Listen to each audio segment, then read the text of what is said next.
Can't access your Samsung phone settings and feeling locked out of your device. This is a common frustration, often caused by minor software glitches, and fortunately, there are several straightforward ways to regain control. First, the simplest fix: a quick restart. Press and hold your power button, then tap restart to give your phone a fresh start. If a restart doesn't work, try accessing settings from a different entry point. Swipe down from the top of your screen to open the quick panel and tap the gear icon.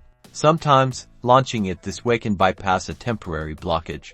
Next, clear your recent apps. Swipe up from the bottom of your screen to view all open applications.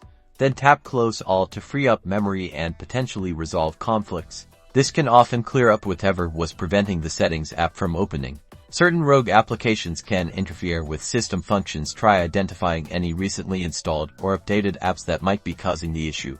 If you suspect a particular app, you might need to uninstall it or clear its cache by navigating to Apps within Settings, if you can access it, or through App Info from the home screen.